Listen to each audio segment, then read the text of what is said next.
So it's nice to be back. I miss you too. It's a very welcoming activity, this strategic plan, and I hope that this is just a start of a very fruitful and productive, not just year, but Rotary years for RC Dajangas.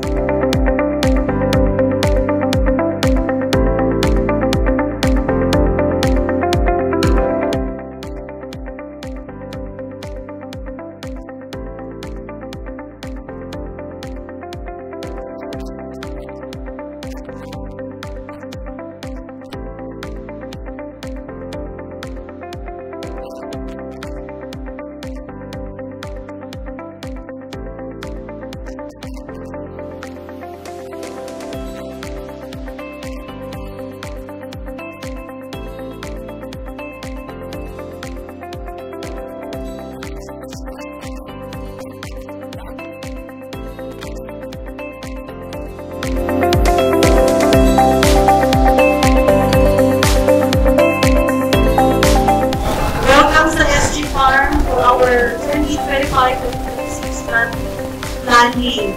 Very happy to share with you the strategic plan of our Governor, District 3860 for the Rotary year 2025-2026.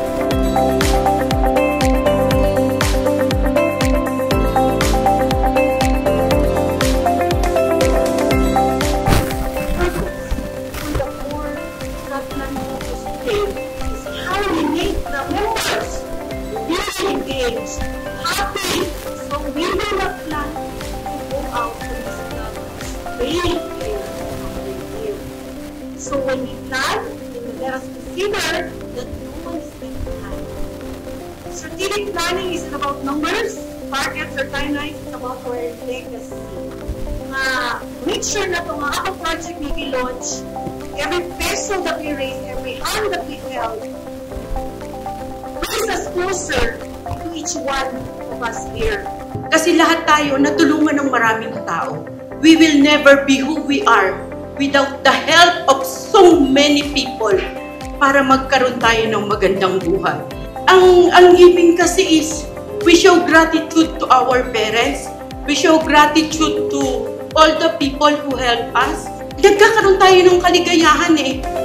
Legacy, yes. Kung sa itong legacy para sa tuwa, kung sa purpose sa legacy, di ba? No, it heals. It's all about healing and self-discovery why we join Rotary. When we give, it heals. We attract abundance. The more I receive, the more I give. Problema niya na, kung tagaan ko niyang daghan, makatag ko kong daghan. And every time I give, it heals. No? Labi ang paminaw. Di ba? Masarap kausap, masayang kausap. Dili siya lisod ka, istorya ka ng healing. It's healing. It's all about self-discovery.